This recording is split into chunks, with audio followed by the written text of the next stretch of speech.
Nailipat na mula sa Tel Aviv patungong Rishon LeZion ang labi ng OFW na si Mary Ann de Vera, ang Pinay caregiver na pumanaw sa Israel sa gitna ng umiiral na tensyon sa rehiyon.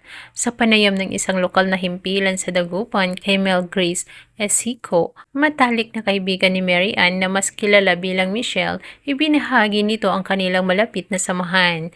Ayon sa kanya, halos 3 taon na silang magkaibigan at magkalapit lamang ang kanilang tirahan sa Israel, kaya madalas silang nagkikita at nagkukumustahan. Inilarawan niya si Mary Ann bilang masipag, mabait at palaging inuuna ang kapakanan ng kanyang pamilya sa Pilipinas. Isa umano itong responsableng breadwinner na nagsikap makapagtrabaho sa ibang bansa upang masuportahan ang mga mahal sa buhay.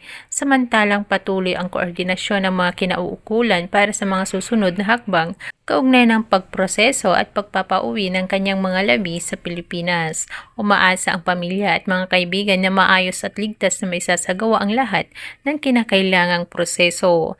Sa kasalukuyan, patuloy din bumubuhos ang pakikiramay at panalangin mula sa publiko para sa pamilya ni Mary Ann sa gitna ng kanilang pagdadalamhati.